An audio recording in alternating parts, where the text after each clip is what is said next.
preservação ambiental e geração de riquezas podem caminhar juntas? Acho que devem. Eu fico muito preocupado com a questão da Amazônia, né? Você tem todo aquele fenômeno, por exemplo, dos rios voadores da Amazônia, né? Que é um fenômeno inacreditável, né?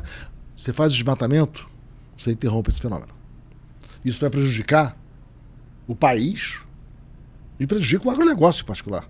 O agronegócio do Centro-Oeste deveria ser o primeiro parceiro para cuidar da Amazônia e cobrar o cuidado com a Amazônia, né? A devastação, ela tem consequências sérias para o país, né? Acho que recuperar a Amazônia deveria ser prioridade. De novo, tem áreas na fronteira do norte em que o agronegócio chega muito bem, é o agronegócio moderno, que faz direito, com tecnologia, né? Mas tem que separar esse agronegócio da exploração, que vai custar muito caro a todos nós, né? E que começou pelo menos em grande escala com o mogno e o ouro. Eu acho que, né? E depois você cria devastação na região, aí vem lá, né, as culturas ali meio oportunistas que se valem. Isso deveria ser, né, acho que deveria ser prioridade da política pública cuidar disso, né? Acho que, e para começar, proibido o mercúrio, né?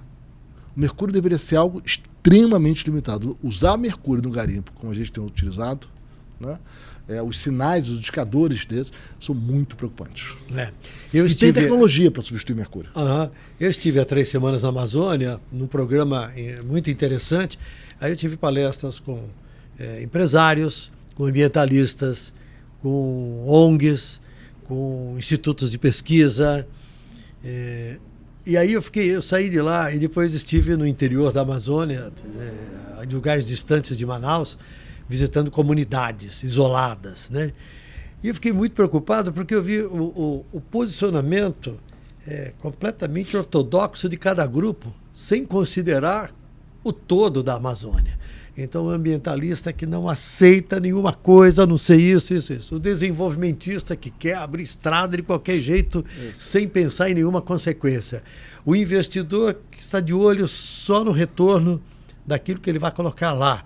E por aí vai. E isso, eu voltei de lá com uma sensação muito ruim de que, enquanto esses players todos não sentarem com assumindo uma atitude de boa vontade para tentar encontrar razões para um projeto de proteção à Amazônia e de recuperação à Amazônia, quem agradece são os contrabandistas, os garimpeiros que estão lá destruindo, o PCC, o Comando Vermelho, que já estão lá estabelecidos. Isso é uma pena, assim, esse é um aspecto da polarização no Brasil, né? Que é prejudicial a todos. Essa incapacidade de discutir sobre os problemas, a questão climática, por exemplo, né? Tem muita incerteza sobre o impacto do homem no clima? Tem alguma incerteza. Tem alguma incerteza sobre o quanto que esse impacto se traduz sobre eventos extremos? Tem. Você pega os modelos, né? Tem muita pesquisa quantitativa sobre isso, tem uma variância grande. Para a grande maioria dos modelos, subir 1 e pouco graus, né, como a gente tem subido, né, desde o período pré-industrial, aumenta a frequência dos eventos extremos. Verões quentes, ciclones e por aí vai. Mas o quanto? A gente não sabe. Tem uma variância grande. Agora, essa incerteza não é para levar à paralisia. Pelo contrário. Quando você tem esse tipo de incerteza, isso leva a mais ações, não a menos ações. Isso é um ponto importante, né, que o Lars Hansen, que é um prêmio Nobel de Economia, o Zé Alexandre Sheikman, tem feito há muito tempo, né? O sistema em economia tem o nome ambiguidade. Você tem insegurança sobre o modelo. Você não sabe o tamanho. Pode ser moderado o impacto, ele pode ser amplo. É não fazer nada a solução? Não. É cuidar, né? A Zeina, minha esposa, tem uma analogia que eu acho ótima. Você vai fazer uma ponte. Você vai fazer a ponte segura para o pior cenário. Para o pior cenário, né? A mesma coisa com o meio ambiente. A gente tem que tomar, exatamente pela incerteza, sem tomar mais cuidado. Mais ainda, o mundo dos negócios deveria ser aliado disso. A gente sabe que quando tem um evento extremo, a economia sofre. Não apenas as pessoas, que sofrem imensamente. Né? É um descuido social imenso você não se precaver para eventos extremos. Mas quer trazer o pessoal do negócio, tá assim, ó, o negócio também sofre, sabia? E sofre durante muito tempo. Isso não é um problema que, né, naquele momento. Isso tem consequências duradouras. Né? E quanto mais você se previne para os eventos extremos, menos você tem problemas. Né? Porto Alegre, assim, eu sou família da minha mãe é gaúcha. Né?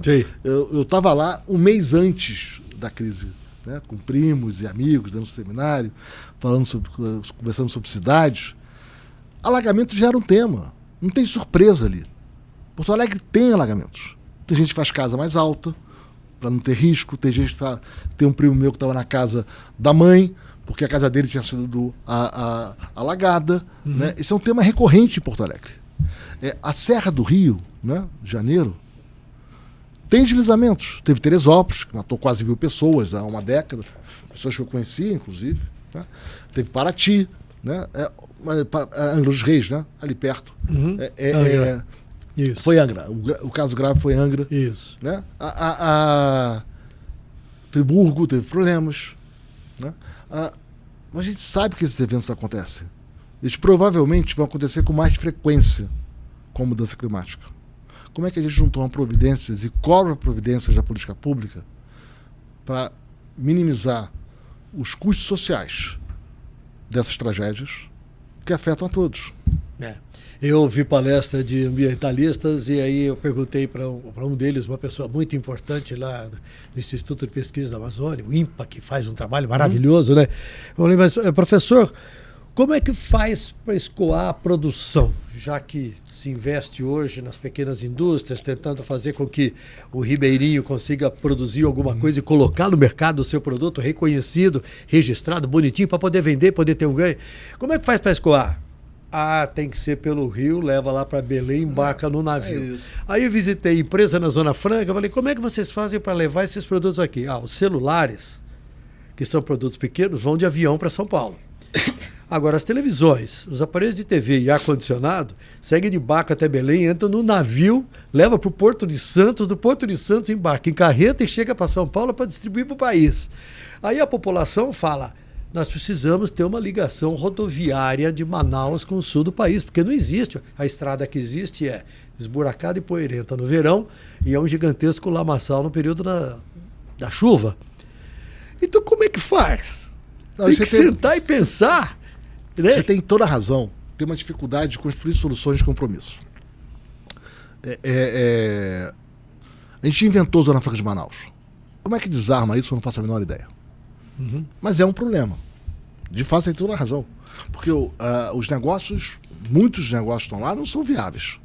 O país tem que pagar um subsídio para preservar, porque o custo de logística... Tem uma brutalidade.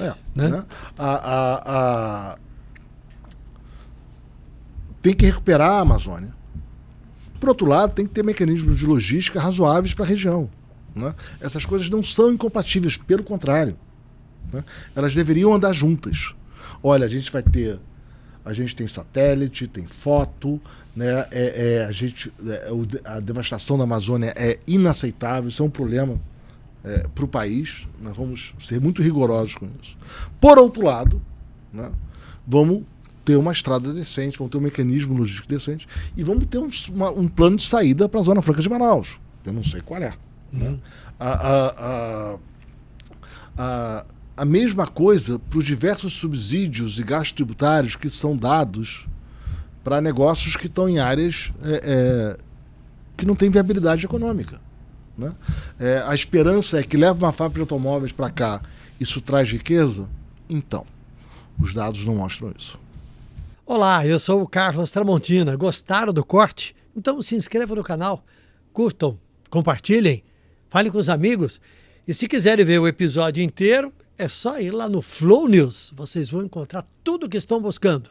Um abraço.